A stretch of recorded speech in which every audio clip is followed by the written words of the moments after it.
गीता के 5 उपदेश जिसने पढ़े उसकी बदली जिंदगी, हर कदम पर मिलेगी कामयाबी। श्रीमद् भागवत गीता में भगवान श्री कृष्ण के उपदेशों का वर्णन है। भगवान श्री कृष्ण ने अर्जुन के माध्यम से संसार को गीता का उपदेश दिया था। कृष्ण ने अर्जुन को गीता का पाठ तब पढ़ाया था जब उनके कदम महाभारत युद्ध की युद्ध भूमि में डगमगाने लगे थे।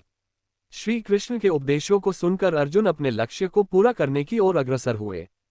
कहा जाता है कि गीता में जीवन की हर एक परेशानी का हल मिल जाता है। गीता में कही गई श्री कृष्ण की बातें आज भी जीवन में आगे बढ़ते रहने की प्रेरणा देती हैं।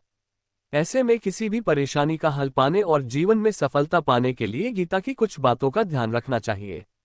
माना जाता है कि जो भी व्यक्ति गीता की इन 5 बातों का जीवन में अनुसरण कर लेता है, वह हर काम में जरूर विजय हासिल कर लेता है।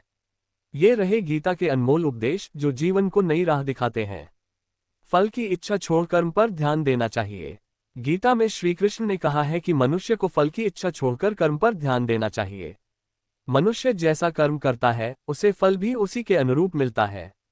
इसलिए व्यक्ति को अच्छे कर्म करते रहना चाहिए।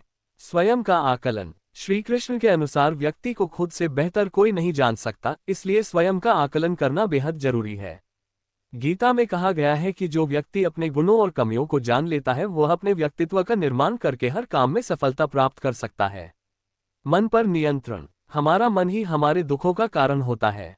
ऐसे में श्री कृष्ण ने गीता में कहा है कि जिस व्यक्ति ने अपने मन पर काबू पा लिया वह मन में पैदा होने वाली बेकार की चिंताओं और इच्छाओं से भी दूर रहता है। साथ ही व्यक्ति को अपने लक्ष्य को भी आसानी से प्राप्त कर लेता है। क्रोध पर काबू रखें।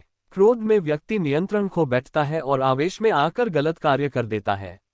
यहाँ तक कि कभी कभी गुस्से में व्यक्ति खुद का अहित कर बैठता है। गीता में श्री कृष्ण ने बताया है कि क्रोध को खुद पर हावी नहीं होने देना चाहिए। यदि गुस्सा आए तो स्वयं को शांत रखने का प्रयास करें। स्पष्ट नजरिया। गीता के अनुसार व्यक्ति को संदेह या संशय की स्थिति में नहीं रहना चाहिए। जो लोग संशय की स्थिति में रहते हैं उनका भला नहीं हो सकता है। जीवन में स्पष्ट नजरिया होना चाहिए।